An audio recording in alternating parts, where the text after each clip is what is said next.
Laptop ইন্ডাস্ট্রিতে এক বিশাল ইনোভেশনের নাম হচ্ছে আসুসের জেনবুক ডুও। গত বছর 2024 সালে আমরা প্রথমবারের মতো এই ডুয়েল ফুল স্ক্রিন ডিজাইনের ল্যাপটপের দেখা পেলাম এবং সেটার ধারাবাহিকতাই এবারের 2025 সালের জেনবুক ডুও চলে আসছে বাংলাদেশে। এই জেনবুক ডুও সিরিজটা আসলে ল্যাপটপের ফাংশনালিটির ব্যাপারে আমাদেরকে নতুন করে ভাবতে শেখায়। ডুয়েল ডিসপ্লের বিষয়টা আগে শুধুই ডেস্কটপ স্পেসিফিক ছিল, ক্যারি করা যেত না, বাট আসুস এটাকে আরো কম্প্যাক্ট বানায় এভরিডে ইউজের মতো করে তুলেছে একটা পোর্টেবল ওয়ার্কস্টেশন হিসেবে।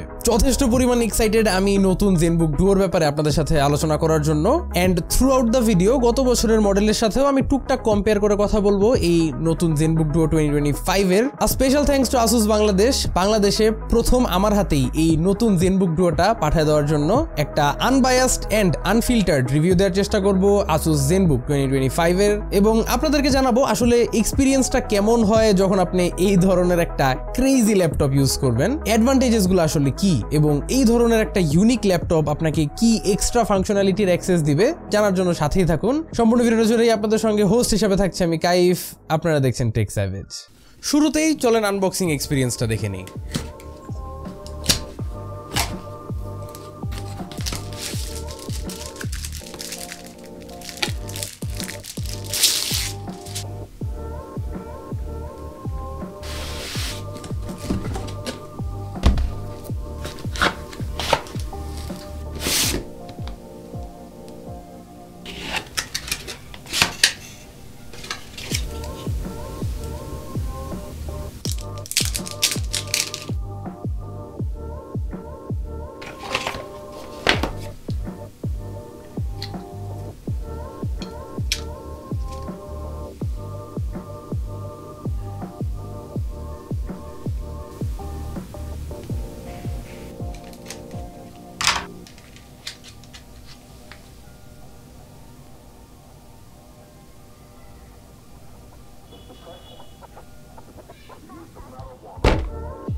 আনবক্সিং এক্সপিরিয়েন্সটা তো আপনারা দেখলেনই, ইটস লাইক নো আদার, মানে আলাদাই একটা প্রিমিয়ামনেস আছে এটার হোল প্যাকেজিং এর ক্ষেত্রে, and so goes for the actual device.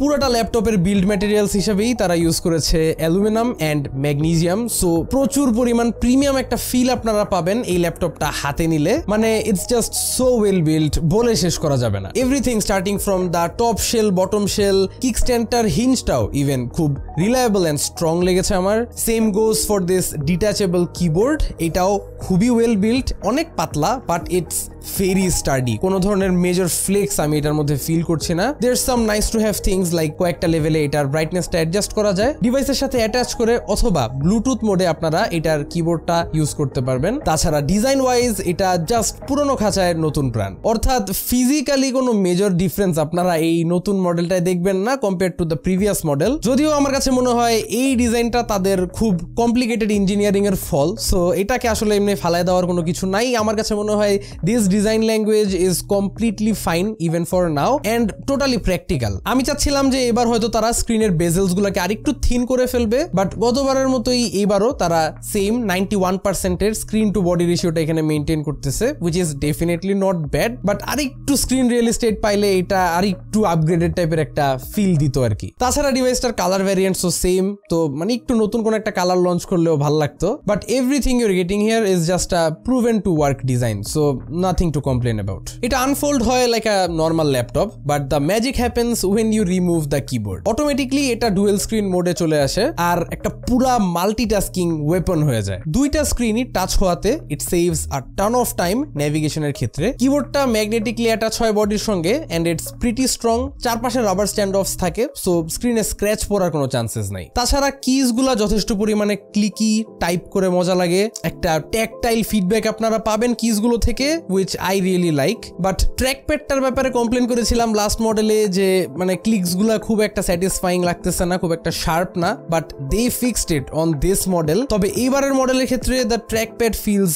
Much nicer. The clicks are very sharp, খুব নাইস একটা ট্যাকটাইল ফিডব্যাক পাবেন যখন ট্র্যাকপ্যাডটায় ক্লিক করবেন যে কোনো জায়গায়। সো এই ক্ষেত্রে ডেফিনেটলি কিছু ইমপ্রুভমেন্টস আমরা লক্ষ্য করতেছি। যাই হোক, আসলে এতগুলা কম্পোনেন্ট এই ল্যাপটপটার সঙ্গে যে ফোল্ড করার পরে দেখতে একটু চাঙ্কি লাগে, দেখে মনে হতে পারে যে ওজন অনেক, ক্যারি করাটা খুব ডিফিকাল্ট হবে, বাট ইন রিয়ালিটি সিচুয়েশনটা ওরকম না। এটার ওজন জাস্ট বিলো 1800 গ্রাম। তাই বলেই হ্যাঁ, it's heavier than a single display laptop, but এটা পোর্টেবিলিটিকে কোনোভাবেই হ্যাম্পার করে বলে আমার কাছে মনে হয় না। ফর্ম ফ্যাক্টর ওয়াইজ আসলে এটা খুবই প্র্যাকটিক্যাল লাগে আমার কাছে। খুব ইজিলি এটাকে আপনারা বাইরে যে কোনো জায়গায় ক্যারি করতে পারবেন। তাছাড়া পোর্টস এর ক্ষেত্রে গতবারের মতো সেম পোর্টস গুলাই দেখলাম, বাট দিস টাইম একটু রিফ্রেশড টাইপের পজিশনসে। লেফট সাইডে একটা full sized USB 3.2 type A, then একটা Thunderbolt 4 port, audio combo jack and air vent. Right সাইডে একটা ফুল সাইজড HDMI 2.1 এন্ড আরো একটা থান্ডারবোল্ট 4 পোর্ট পাচ্ছেন। আগের বারের চেয়ে মাচ বেটার মনে হয়েছে আমার কাছে এইবারের পোর্টগুলোর পজিশনিং। আই থিঙ্ক ইম্পর্টেন্ট পোর্টসগুলো তারা ইভেনলি দুই পাশে ডিস্ট্রিবিউট করে দিচ্ছে, যা একটা ভালো ইম্প্রুভমেন্ট। ল্যাপটপটার রিয়ার সাইডেই দেখতে পাবেন একটা ইনটেক এয়ার ভেন্ট, যার নিচেই আইডিয়াল পজিশনে আছে মেটাল কিক স্ট্যান্ডটা। তাছাড়া দুইটা বটম ফায়ারিং স্পিকারস এর কাটআউট দেখবেন। ল্যাপটপটায় Dolby Vision Atmos এর সাপোর্ট রয়েছে। So overall sound quality out of this laptop is definitely good. আমি বলবো না আহামরি খুব ভালো কিছু, but it's definitely above average. এবার আসি ডিসপ্লেতে। স্মার্টফোনের ডিসপ্লেতে স্যামসাং এবং ল্যাপটপের ডিসপ্লেতে আসুসই কিং, এটা মেনে নিতেই হবে। আই থিঙ্ক আসুসের ওলেড প্যানেলস গুলার মতো অস্থির আর কোনো ল্যাপটপে নাই। অ্যাজ আই অলওয়েজ সে, খুবই contrasty, saturated and well calibrated displays আপনারা এখানে দেখতে পাবেন। এখানে black is totally black, it looks মেজমারাইজিং।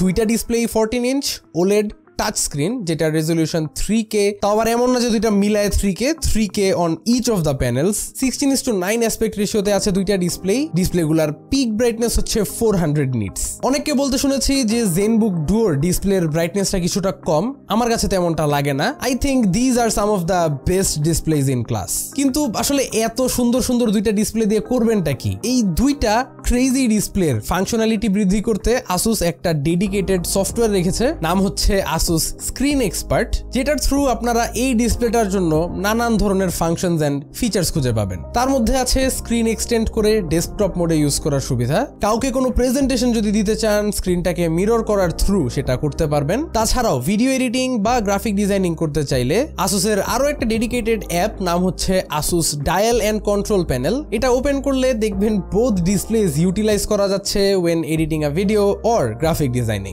আসলে প্রোডাক্টিভিটি সেন্ট্রিক পিপলদের জন্য এই ল্যাপটপটা যা অফার করতেছে, আমার কাছে মনে হয় না মার্কেটের আর কোনো ল্যাপটপ আছে যা এই স্কেলে নিয়ে যাচ্ছে মাল্টিটাস্কিংকে। নিচে ডায়াল কন্ট্রোল প্যানেলটা অন রেখে এডিট করা ছাড়াও আমার কাছে আরো একটা জিনিস যা করতে খুবই ভালো লাগে, যে উপরে এডিটিং সফটওয়্যার অন রেখে রেফারেন্সের জন্য বটম ডিসপ্লেটার মধ্যে ক্রোম বা অন্য যে কোনো কিছু অন রাখা। এটা আর্টিস্টদের, ভিডিও এডিটরসদের সবাইকে খুবই কাজে দিবে। Then coming to the internals, এই ল্যাপটপটার স্পেকসই হচ্ছে most of the reason why this 2025 model costs a bit extra. Price নিয়ে আমরা একটু পরে কথা বলবো, বাট আগে শুনে আসি স্পেকস গুলো। অন পেপার এটাতে থাকছে ইন্টেল কোর আলট্রা 9 285H, যা লাস্ট ইয়ারের সিপিইউ থেকে একটা নোটেবল জাম্প, কারণ এটার মধ্যে থাকা সিপিইউটা হচ্ছে ইন্টেলের তরফ থেকে most high end offering in 2025। Multitasking ফ্রিক্সদের জন্য এই সিপিইউটার মধ্যে থাকছে 16 কোরস এন্ড 16 থ্রেডস, এবং এটার বুস্ট ক্লক হচ্ছে 5.4 গিগাহার্টজ। এতে ইন্টিগ্রেটেড আছে